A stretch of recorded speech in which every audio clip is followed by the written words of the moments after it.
Dans l'ombre du mont Glauberg, en Allemagne, dans la région de Francfort, une butte imposante surplombe la plaine. Un étrange monticule érigé par l'homme il y a environ 2500 ans. Il s'agit du tombeau monumental d'un prince celte, que ses sujets vénéraient comme un dieu. Sa statue, grandeur nature, sculptée dans du grès, se dresse au sommet du tumulus. Ce prince inconnu avait fondé ici un royaume florissant, avec en son centre une forteresse imprenable.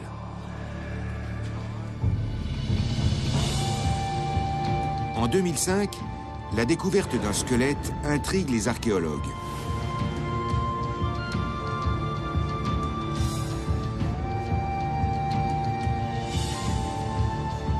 Il relève sur les ossements des traces de violence.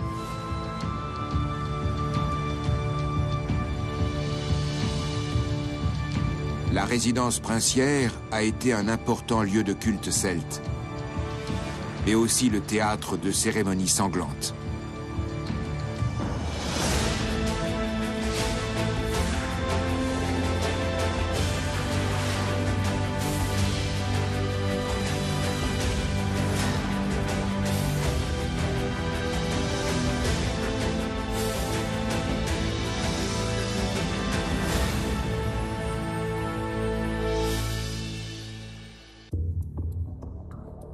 Le Glauberg, à l'extrémité est de la plaine de la Wetter, dans la région de Francfort. En 1987, le site attire l'attention des archéologues. Des photos aériennes mettent en évidence les contours d'une colline artificielle entourée de fossés.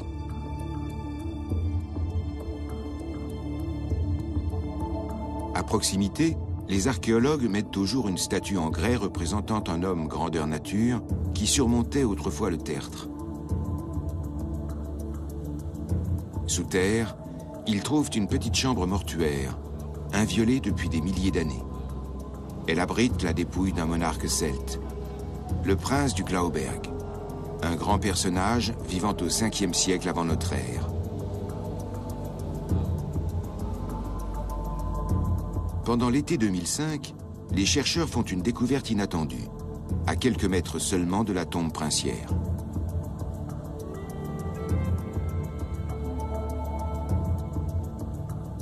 Dans l'argile d'une fosse servant de décharge, ils trouvent des squelettes, des dizaines de crânes et d'innombrables ossements, mêlés à des tessons de poterie, des résidus de charbon de bois et divers objets de métal.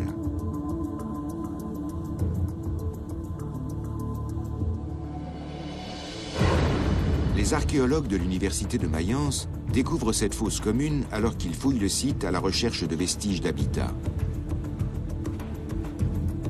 La reconstitution de villages celtes est l'un des grands projets de la communauté de recherche allemande, mais les mystérieux ossements vont bouleverser le programme de l'équipe d'archéologues. Il s'agit maintenant de répertorier les ossements, leur nombre, leur situation et leur état de conservation. Ensuite seulement, ils pourront être récupérés.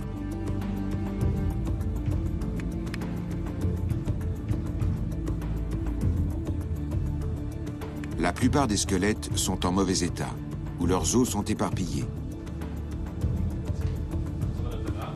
Pour percer à jour le mystère de ce charnier, Christopher Pair, le directeur du projet, rassemble une équipe pluridisciplinaire. Afin de procéder à des analyses plus précises, les experts décident de transporter leur spectaculaire découverte dans leur laboratoire, en enrobant les fragiles ossements d'un corset de plâtre pour qu'ils résistent au transport.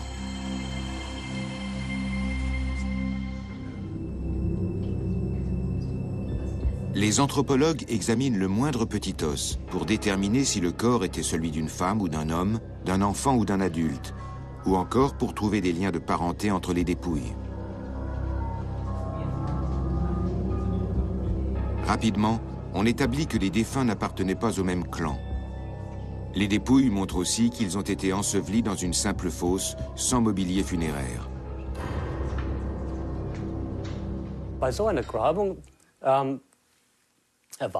Dans ce genre de fouilles, On s'attend à trouver les éléments habituels des fosses des villages celtes.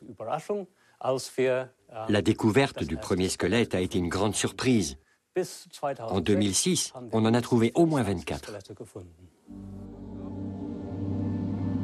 Le prince du Glauberg a manifestement eu des funérailles de première classe.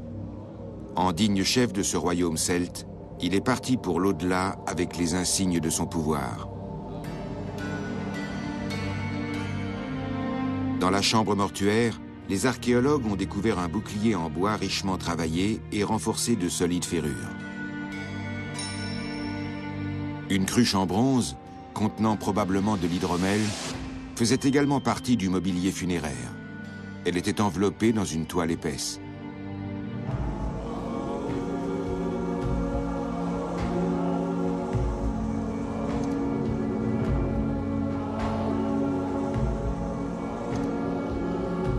Il est vraisemblable que les funérailles ont été accompagnées d'une ultime bacchanale collective offerte par le défunt. Assemblée devant sa dépouille, l'élite du clan lui jurait ainsi son éternelle fidélité.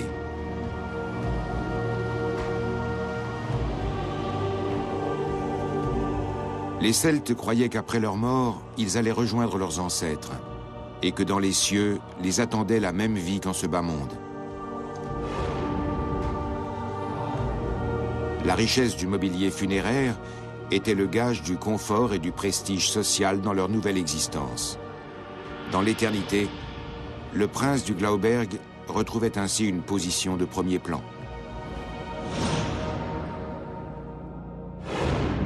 Au 5e siècle avant notre ère, ce monarque de la Hesse règne sur une contrée fertile dotée de pâturages, de vastes champs et traversée par 2 grandes voies commerciales. Le village principal, siège de la résidence princière, est situé sur l'éperon rocheux, tel une forteresse. Un quartier de haute sécurité entouré d'une puissante muraille. Une seule porte en garde l'accès. Dans cette enceinte de 20 hectares, vivent les membres de la cour, les artisans et les marchands. Des greniers à blé abondamment garnis assurent la subsistance des familles, y compris en cas de siège.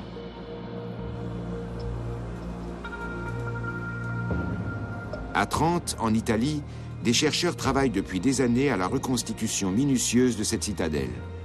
Ils reconstruisent le village sur ordinateur en fonction des découvertes archéologiques.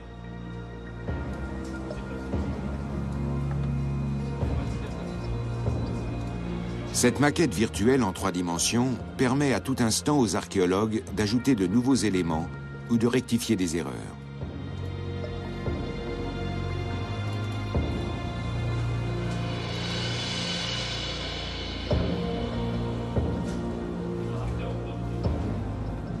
Pour la première fois, on dispose d'une représentation historiquement fidèle de l'enceinte du Glauberg. Elle montre l'aspect que devait avoir la résidence à l'époque du prince celte. Une banque de données exceptionnelle, accessible à tous les chercheurs du monde. La promiscuité au sein du village celte ne présentait pas que des avantages. Les morts de la fosse commune ont probablement été victimes d'une épidémie favorisée par le manque d'hygiène.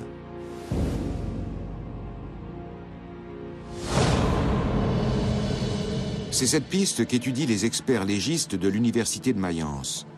La propagation de maladies très contagieuses pourrait justifier l'existence du charnier et expliquer pourquoi les ossements avaient ainsi été jetés dans la fosse.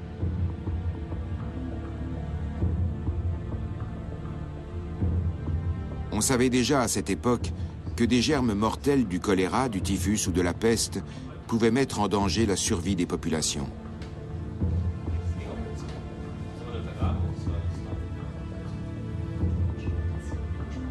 La seule mesure de protection consistait à séparer immédiatement les malades du reste de la communauté. Et les cadavres étaient mis en terre sur le champ.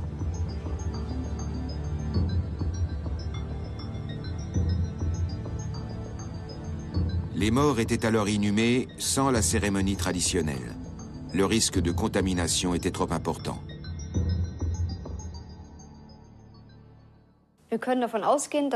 Tout porte à croire qu'il y a eu au minimum 2 vagues d'inhumation. Dans les couches inférieures de la fosse, il y avait en effet au moins un mort à l'état de squelette au moment où les autres ont été ensevelis. Autrement dit, il s'est écoulé plusieurs mois, voire plusieurs années entre ces deux événements. Ce constat met à mal l'hypothèse d'une seule épidémie. Mais pour savoir si les habitants du Glauberg ont réellement succombé à une maladie, il faut procéder à des analyses histologiques. Les anthropologues utilisent pour cela le tissu osseux qui est la mémoire médicale du corps. Les échantillons sont débités en fines lamelles et préparés pour examen. Une modification de la structure des cellules osseuses peut être due à la tuberculose. La présence de cellules plus grosses que la normale ou de dépôts importants est quant à elle l'indice d'infection chronique, dû par exemple à des tumeurs malignes ou aux séquelles de certaines maladies infantiles.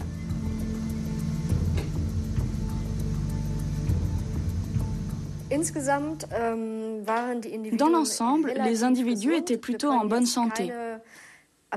Jusqu'à présent, nous n'avons décelé aucune cause de mort brutale, aucune trace de maladie contagieuse ou autre. En revanche, on voit que ce sont des gens qui travaillaient dur. On trouve des traces de fractures ressoudées qui peuvent avoir été provoquées par des chutes, par exemple. Dans les os d'un jeune enfant, on a aussi trouvé les indices d'une carence en vitamine C, autrement dit de scorbut. Mais ce n'est pas la cause de la mort. L'enterrement précipité de ces personnes ne répond donc pas à une nécessité médicale. Mais ce qui est sûr, c'est que dans la fosse commune, il y avait des hommes en âge d'être soldats, des femmes et des enfants, tous des paysans.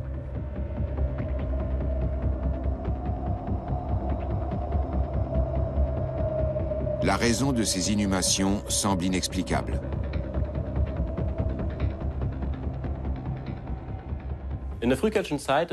Dans les débuts de la période celtique, au 5e siècle avant notre ère, les morts étaient généralement enterrés dans des sépultures placées sous de grands tumulus. Les inhumations se faisaient avec le plus grand soin. Les morts étaient revêtus d'habits d'apparat et emplacés dans la tombe des objets. Le mobilier funéraire permet d'ailleurs de distinguer les différentes classes sociales. Il y a des sépultures très riches qui contiennent des objets en or, et à l'inverse, des tombes très pauvres qui ne contiennent qu'un seul récipient en terre, par exemple. Dans tous les cas, ce mobilier funéraire était destiné à l'au-delà. Pour les Celtes, la vie se poursuivait dans l'autre monde.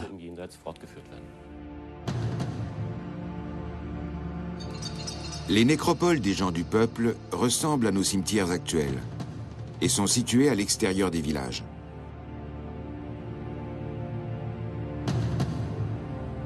Les unes à côté des autres, les tombes sont alignées comme sur un échiquier. Quel que soit son sexe ou son âge, chaque mort est enterré dans une tombe particulière, avec son propre mobilier funéraire. Même les membres d'une même famille n'étaient pas enterrés dans la même tombe. Les plus riches emportaient dans la tombe des objets de culte, des pièces précieuses, ornées de représentations des dieux et démons locaux.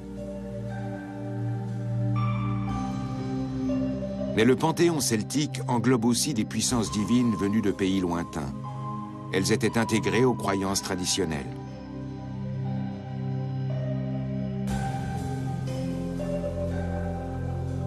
Cet objet de bronze, organisé autour d'une déesse de la nature, représente une cérémonie d'offrande. Un groupe d'hommes dépose un cerf mort au pied de la divinité des animaux. En contrepartie, elle doit leur assurer une chance éternelle à la chasse.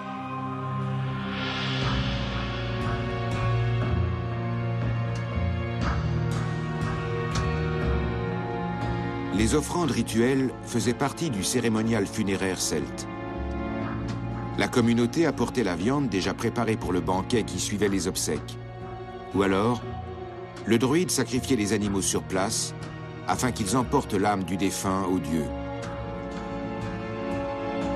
Puis arrivait le cortège des habitants portant les ustensiles pour le spectacle, point d'orgue de la longue cérémonie.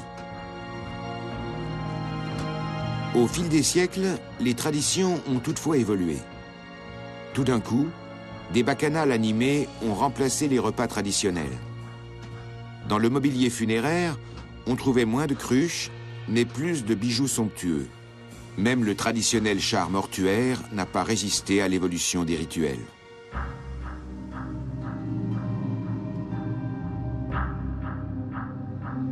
Seul a survécu la pratique d'enterrer le mort dans des vêtements d'apparat et entouré d'objets personnels. Au 5e siècle avant notre ère, l'époque du prince du Glauberg, ce rituel était toujours bien vivace.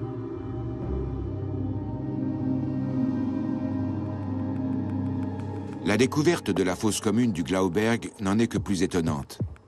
Les archéologues ont certes mis au jour des tessons de poterie, mais impossible de reconstituer les objets.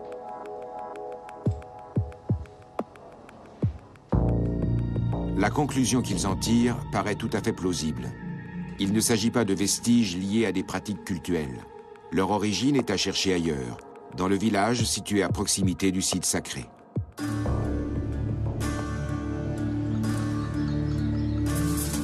Non loin de la fosse, se trouvait un petit village où vivaient une dizaine de familles dans de modestes maisons. Des paysans, des artisans et des forgerons qui subsistaient en exploitant les ressources de la nature. Ils étaient habiles de leurs mains, travaillaient les métaux et fabriquaient des étoffes de laine à motifs. Des produits que les Celtes exportaient et vendaient jusque dans le bassin méditerranéen.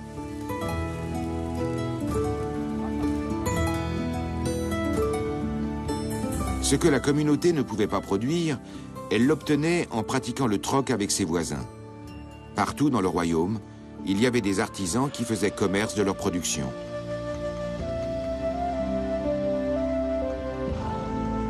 Ils livraient aussi nombre d'articles à la cour du prince. Les ouvrages de commande en fil de fer finement travaillés ou en corne étaient aussi prisés que la vaisselle utilitaire.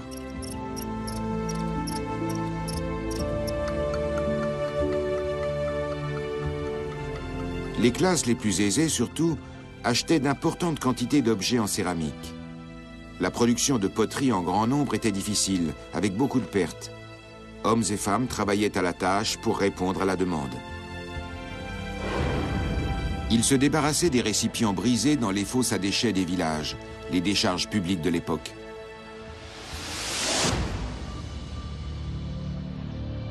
Les tessons que les archéologues ont découverts parmi les squelettes sont donc de simples détritus.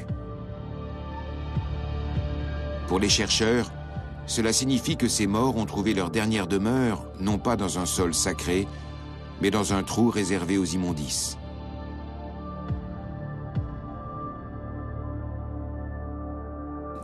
Il est curieux qu'on n'ait pas trouvé de mobilier funéraire dans les fosses, aucun récipient en céramique ou autre. Il n'y avait que des déchets du village.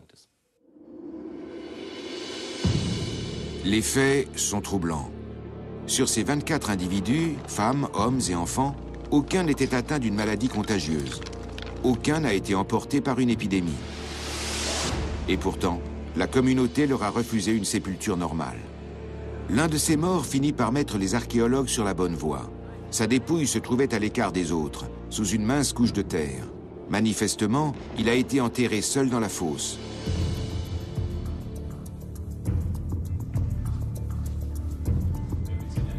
Le squelette est intact et dans un remarquable état de conservation.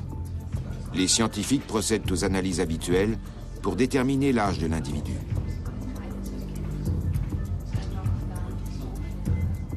Ils examinent pour cela le degré d'ossification des sutures crâniennes. Les points d'attache des muscles, la structure de la mâchoire et l'état des dents livrent également de précieuses informations sur la fiche d'identité du mort. Son sexe est identifié sans difficulté. Un travail de routine pour ces spécialistes. Ce squelette est celui d'un jeune homme d'environ 20 à 25 ans.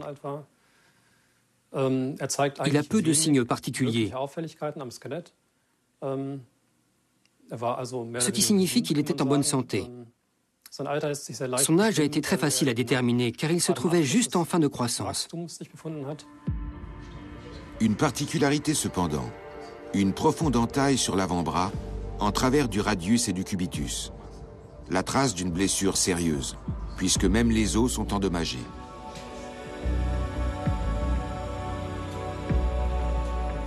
L'observation au microscope électronique à balayage va permettre de déterminer si elle a été causée par un acte de violence, ou tout du moins quel type de lame a été utilisé.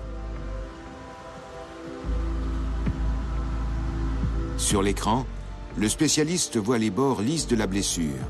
qui indique l'utilisation d'une lame tranchante.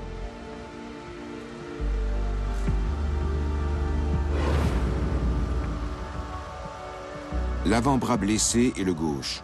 C'est de cette main que les guerriers portaient leurs boucliers pour parer les coups. Et cela conforte l'hypothèse d'une attaque.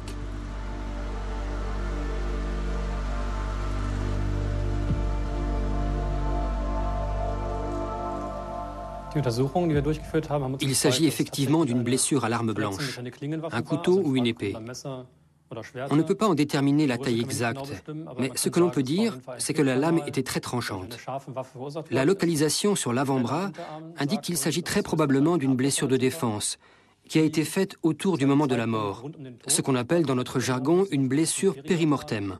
On ne peut pas en déterminer le moment précis, mais le jeune homme ayant été enseveli seul, on peut supposer qu'il a connu une mort violente. L'histoire dépeint les Celtes comme de redoutables guerriers. Même Jules César a décrit les Gaulois, qu'il appelait ses ennemis jurés, comme des adversaires implacables. 8 années durant, il a combattu ces irréductibles, qui ne reculaient ni devant le combat au corps à corps, ni devant la mort.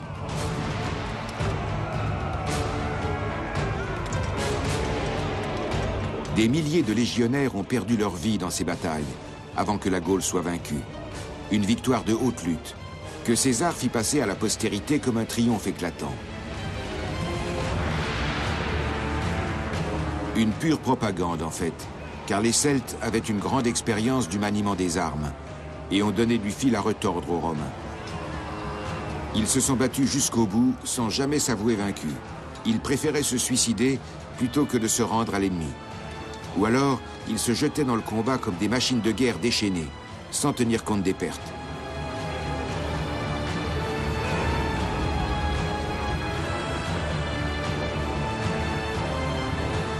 Leur supériorité était évidente dans les forêts. Les Celtes évitaient les batailles à découvert.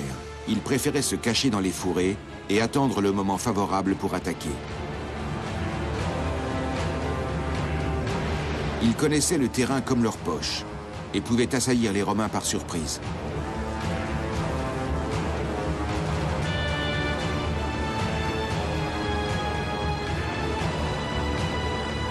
Une tactique que les Celtes ont souvent employée et qui leur a permis de retarder la défaite.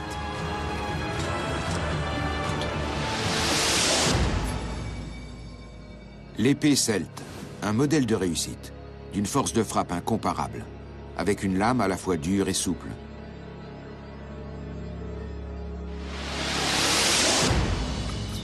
Les forgerons travaillaient pendant des jours pour obtenir, à partir de différents minerais de fer, ce que l'on appelle la loupe, une masse spongieuse qui servait à la fabrication de l'acier.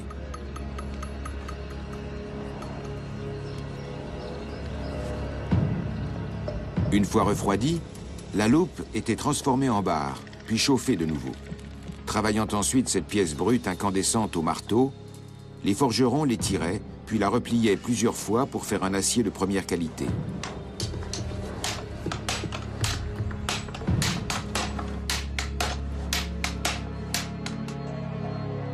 Les Celtes faisaient la guerre aux envahisseurs, mais se battaient aussi entre eux. Les luttes sanglantes entre les différents clans étaient courantes, le plus souvent pour des questions de territoire, de vol ou pour des questions d'honneur.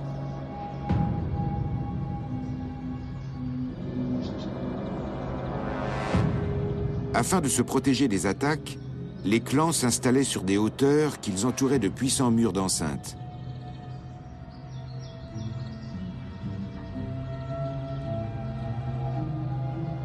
Des remparts imposants, faits de solides troncs d'arbres et d'éboulis rocheux, avec une seule porte.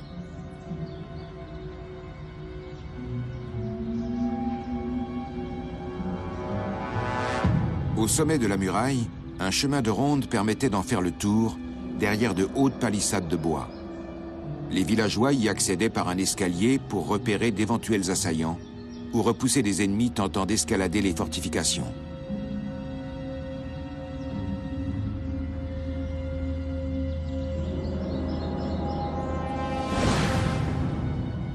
Au 5e siècle avant notre ère, les villages celtes étaient de véritables forteresses.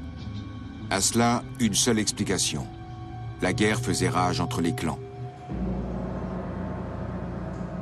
À Francfort, la commission romano-germanique étudie depuis longtemps l'expansion des résidences princières en Hesse. Elle a constaté que leur nombre n'a cessé d'augmenter au fil des siècles.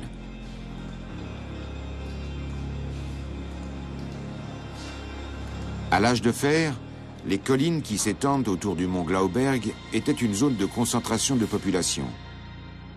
Des milliers de personnes affluaient dans cette région fertile.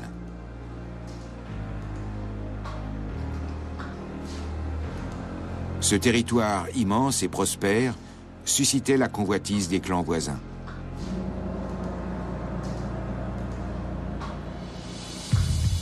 Selon certains historiens, les résidences princières de la Hesse étaient en état de guerre permanent. La région était la proie de vagues de violence incessantes. Pour les Celtes, en découdre avec l'adversaire était un acte d'héroïsme. La victoire leur assurait gloire et honneur, y compris dans l'au-delà.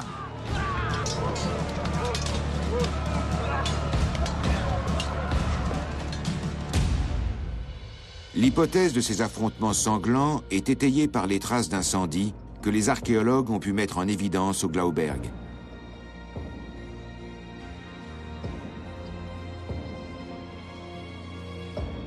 Le gigantesque brasier a détruit l'enceinte sur toute sa longueur.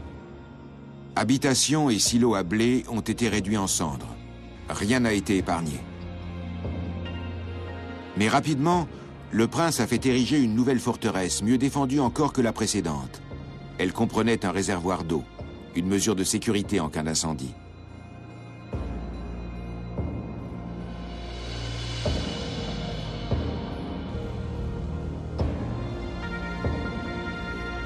La végétation a depuis recouvert l'imposante fortification. Au fil des siècles, le froid et les intempéries ont eu raison des matériaux de construction.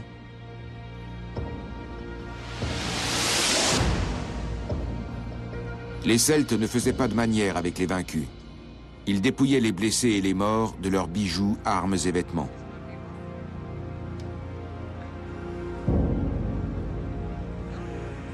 Les morts de la fosse commune ont peut-être été victimes de l'attaque de la résidence. Dans l'urgence, les villageois ont sans doute été obligés de les enterrer à la hâte.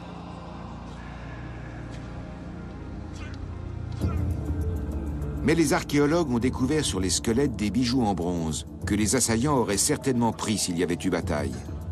On peut donc exclure que ces hommes, femmes et enfants soient morts au cours de l'attaque.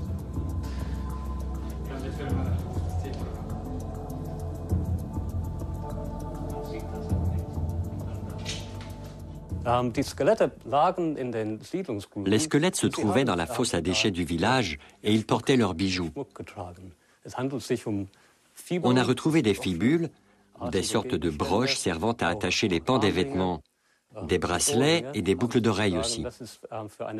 Dans une fosse de décharge, c'est très rare. D'autres fosses communes ont été trouvées dans le nord de la France. Au IIIe siècle avant notre ère, la région d'Amiens était elle aussi un important bastion celte.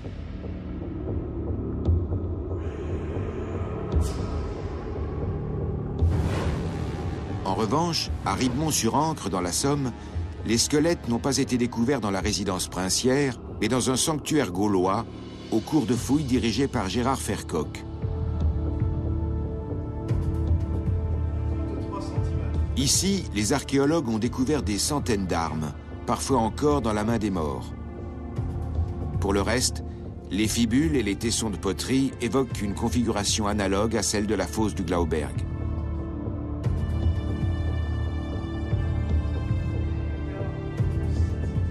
Les squelettes ont été étudiés depuis le début des années 90. Chaque os a été mesuré et analysé. Une grande partie des os longs présentent des blessures, mortelles pour certaines, causées par des armes tranchantes.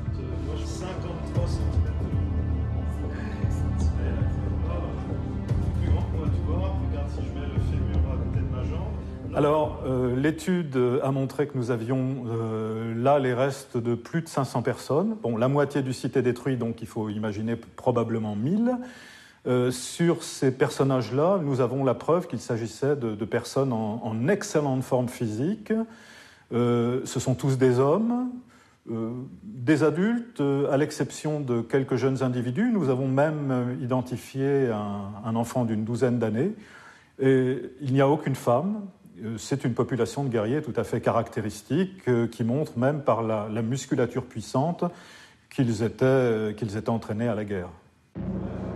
Ces Gaulois sont donc morts au combat dans une guerre de clans. Une première partie du mystère d'Amiens est élucidée. Les vainqueurs ont transporté les cadavres dans leur sanctuaire, mais ne les ont pas enterrés avec les honneurs.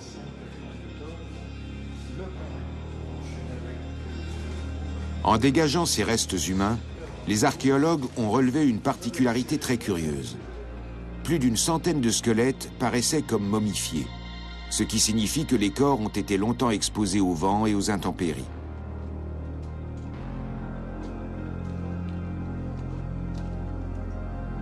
Mais ce n'est pas tout. Sous les ossements se trouvait un vaste plancher de bois d'environ 60 mètres carrés. Une structure très abîmée, ressemblant à une plateforme. Alors là, il y avait quelque chose d'un peu particulier, puisque sur une surface relativement restreinte, on avait les os de 120 personnes complètement mélangées. Alors encore une fois, on trouve des parties de corps, des bras, des jambes, des thorax, des pieds, des mains, avec des armes également. Et là, on imagine qu'il a pu y avoir un stockage donc, des corps en hauteur, et ça se serait détaché, se serait tombé au sol au bout de quelques dizaines d'années, ce serait resté là pour être enfoui finalement simplement par les travaux de nivellement romains 200 ans plus tard. Il a fallu plusieurs années pour trier ces ossements. Il s'agit d'une découverte majeure dans l'étude des pratiques guerrières des Gaulois.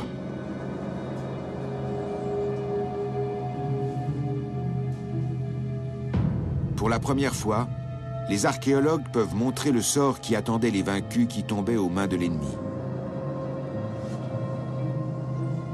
La reconstitution révèle un scénario macabre.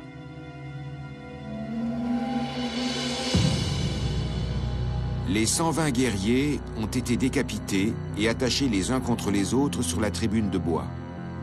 Une armée fantôme exposée au cœur du sanctuaire, en guise d'avertissement pour les autres clans.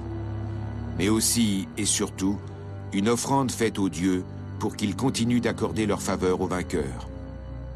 Donc évidemment, la question qui se posait d'emblée, s'agit-il de sacrifice? Or, montrer un sacrifice, c'est quelque chose de très très difficile, parce que quelle trace est-ce que ça peut laisser? Or, en fait, pour la plupart des individus, on imagine qu'ils ont été tués tout à fait normalement, sauf pour un, justement, celui qui est le plus complet à l'intérieur de l'enclos, juste en position médiane, parce que là, les traces de coups qu'on voit sur les vertèbres cervicales montrent que lui a reçu un coup d'épée dans ce sens-là, alors que toutes les vertèbres qu'on a étudiées nous montrent que la vertèbre a été prélevée après la mort en découpage au couteau. Couper les têtes des vaincus faisait partie des pratiques courantes. Pour les Celtes, le crâne contenait l'âme d'un homme, avec son courage, sa force et sa volonté.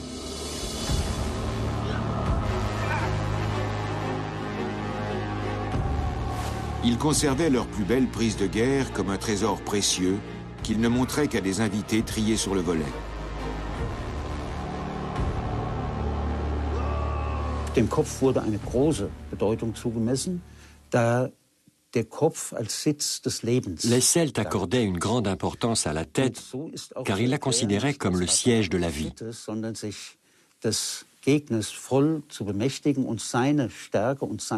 Ce n'était donc pas par barbarie, mais pour s'approprier totalement l'adversaire, s'emparer de sa force et de sa puissance, que les Celtes décapitaient leurs ennemis et accrochaient leur tête à leurs chevaux ou sur leurs maisons. Une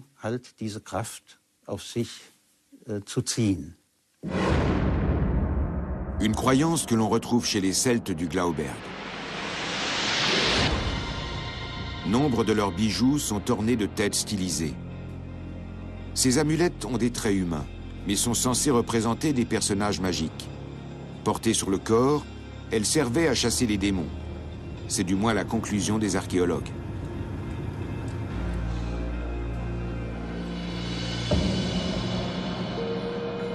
En 1987, quand on a mis au jour ce tumulus situé au pied du Glauberg, l'histoire des Celtes de la Hesse était encore peu connue.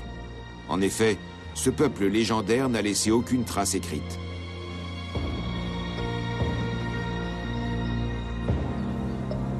C'est la découverte de la statue de grès, enterrée dans le sol à côté de la sépulture monumentale, qui a jeté un nouvel éclairage sur ce passé.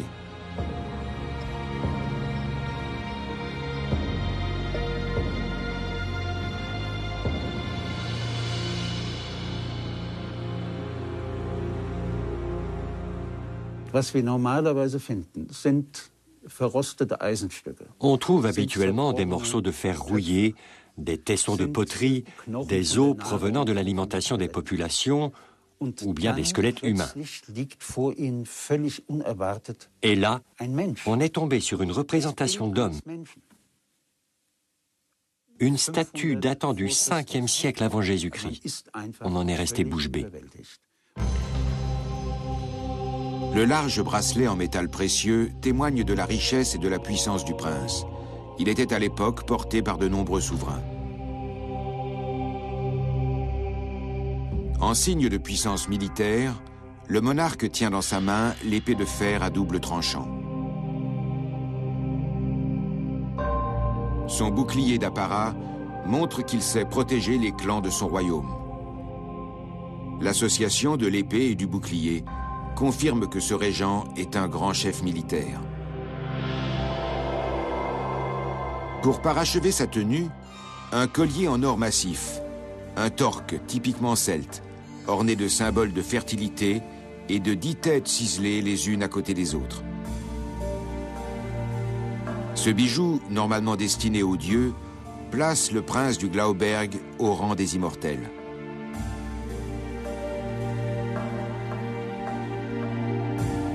Les têtes ciselées sur le collier sont longtemps restées une énigme.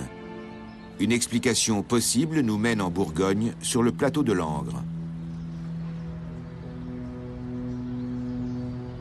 Des siècles durant, la statue d'une déesse celte a veillé dans une petite grotte sur la source de la Seine. Ce lieu sacré attirait des pèlerins des 4 coins du royaume. Sequana, la déesse de l'eau, faisait en effet partie des plus puissants protecteurs du panthéon celtique.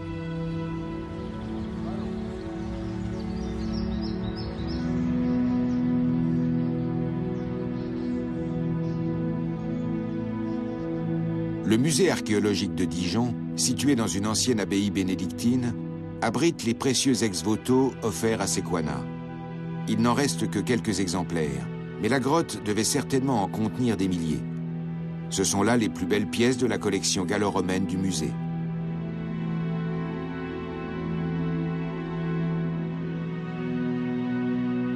Parmi les offrandes les plus nombreuses, on trouve de petites plaques de bronze représentant diverses parties du corps, pénis, bras, jambes, ou encore des yeux.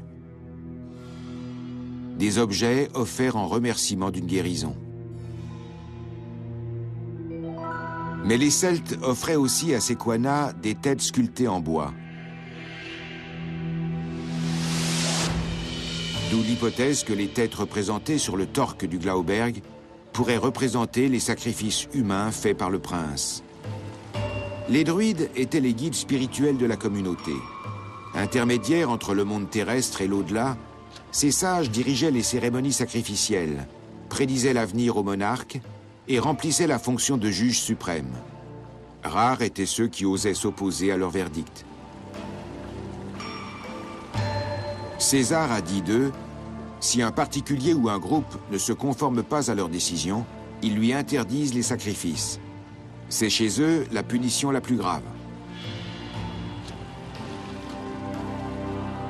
Le reste du clan fuyait ceux qui étaient frappés de cet anathème. Selon les croyances, le moindre contact avec eux exposait à de terribles malheurs. La cueillette du gui faisait partie des fonctions sacrées des druides. Tous les ans, à l'automne, au 6e jour après la nouvelle lune, la même scène se répétait dans les forêts de chênes. Seules les jeunes filles vierges avaient le droit d'être présentes quand les prêtres celtes coupaient le gui avec leurs faucilles en or.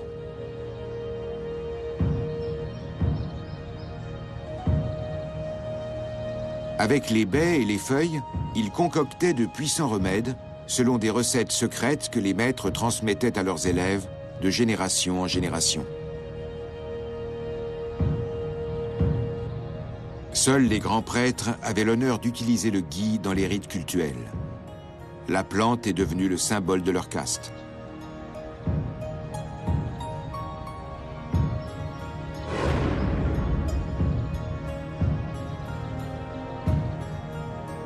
Dans la tombe du prince du Glauberg, sous la tête du souverain, se trouvaient 2 étranges fils de fer arrondis enveloppés de tissu.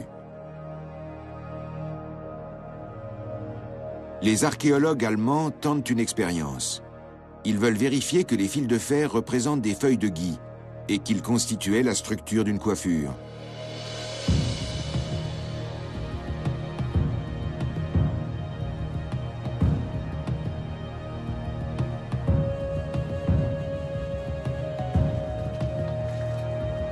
L'hypothèse selon laquelle la couronne faisait partie de la tenue officielle trouve sa source dans les représentations de certaines stèles, mais aussi sur la statue retrouvée du prince.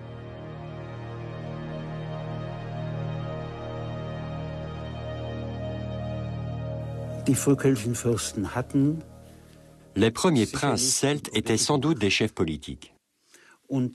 Et on suppose qu'ils étaient également dépositaires du pouvoir religieux.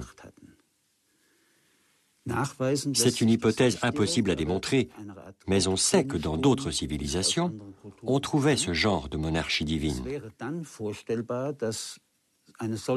On pourrait donc imaginer qu'une coiffure comme cette couronne de feuilles, qui n'était pas un casque de protection, était portée par les princes dans des fonctions religieuses.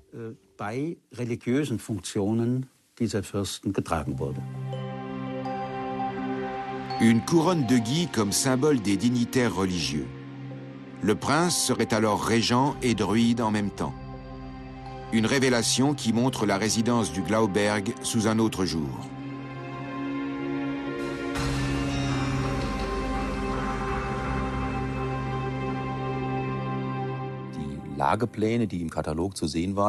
Les relevés topographiques du site sont les premiers éléments qui m'ont permis de penser que le choix de son emplacement pouvait répondre à des critères astronomiques. On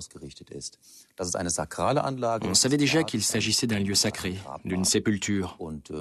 Et après avoir fait des relevés sur place et vérifié mes calculs, j'en ai conclu que le site n'avait pas été édifié ici par hasard, mais que son emplacement avait été choisi en fonction de certains paramètres astronomiques.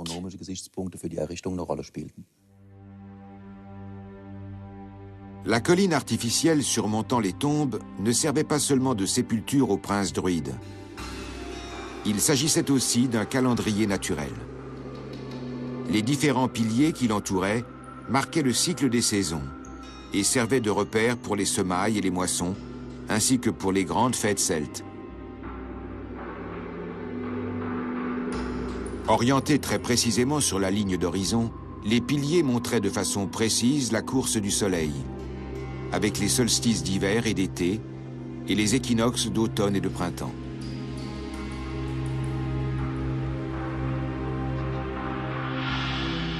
Les druides savaient suivre la course du soleil, mais également celle des étoiles et de la lune. C'est ainsi que la chaussée conduisant au tombeau, longue de 350 mètres, était orientée en fonction de l'horizon.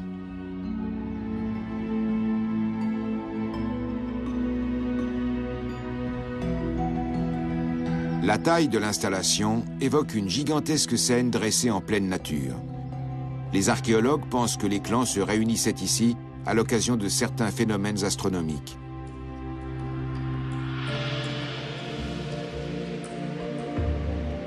Le planétarium de Mannheim permet de faire le voyage dans le passé pour vérifier l'hypothèse.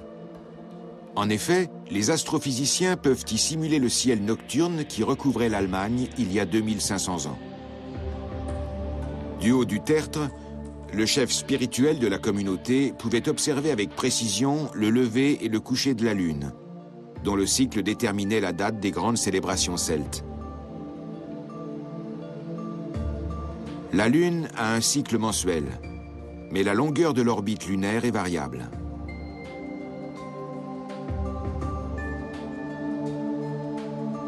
Tous les 9 ans, la Lune se retrouve alternativement à son point le plus haut, puis à son point le plus bas par rapport à la Terre. La chaussée qui mène au tumulus se compose de 2 fossés d'environ 3 à 4 mètres de profondeur, espacés l'un de l'autre de 10 mètres qui s'étendent sur 200 à 300 mètres de long. D'après nos calculs, elle est alignée en fonction de l'endroit où, au 5e siècle avant notre ère, la Lune se levait à son point le plus haut par rapport à la Terre tous les 18 ou 19 ans. Tout porte donc à croire qu'il s'agissait pour les bâtisseurs du site d'une date particulière dans leur calendrier religieux.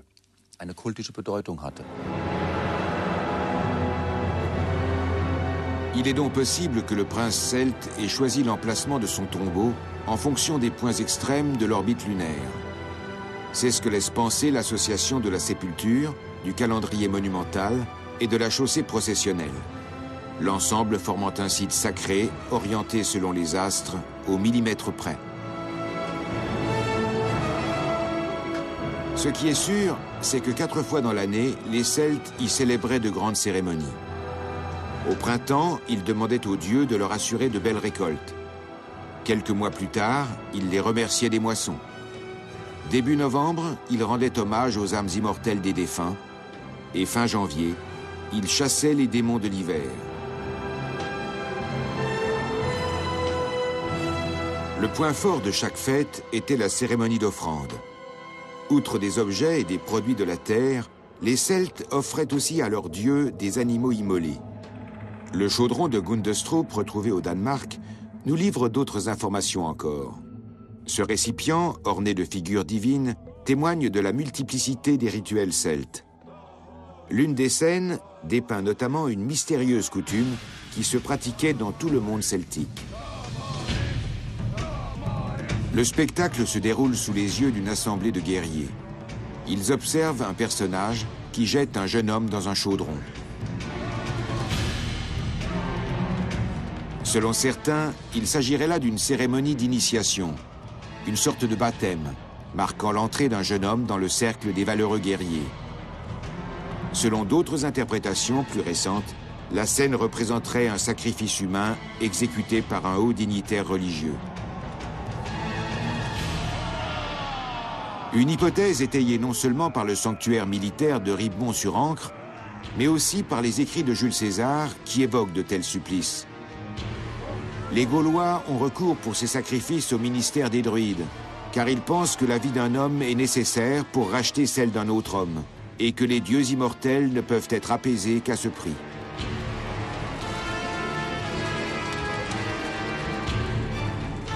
L'impérateur romain parle de sacrifice par le feu.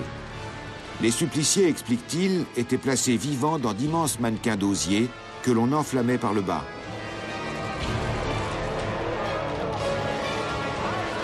Les Celtes désignés pour ce sacrifice mouraient brûlés vifs. Le brasier infernal se consumait toute la nuit, visible de tous, amis et ennemis. Il est probable qu'au Glauberg également, il y ait eu des sacrifices humains. En période de famine, d'épidémie ou de guerre, les clans ne voyaient parfois pas d'autre issue à leur malheur.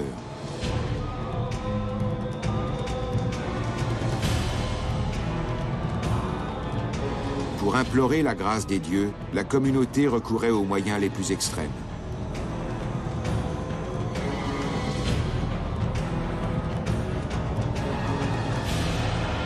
En général, les victimes étaient des prisonniers de guerre, des criminels ou des bannis. Les druides versaient rarement le sang des innocents.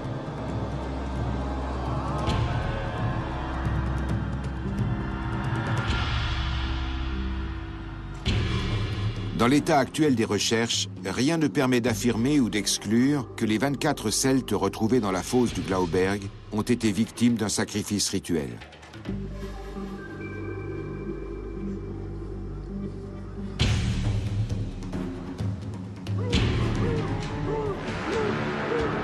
Mais dans le cas où ces hommes, ces femmes et ces enfants auraient été mis à mort par un druide, le prince du Glauberg serait le premier suspect. Les cadavres ont été découverts dans une fosse creusée aux abords du sanctuaire et la date de leur mort est évaluée au 5e siècle avant notre ère, à l'époque précise où régnait ce monarque.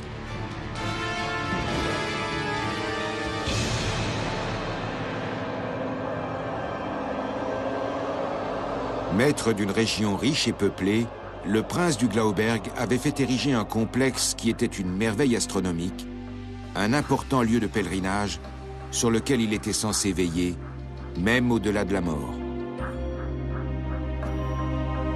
Les Celtes n'ayant pas laissé de témoignages écrits, la cause des événements qui se sont produits il y a 2500 ans reste inexpliquée. Mais l'étude des vestiges archéologiques du Glauberg est loin d'être achevée.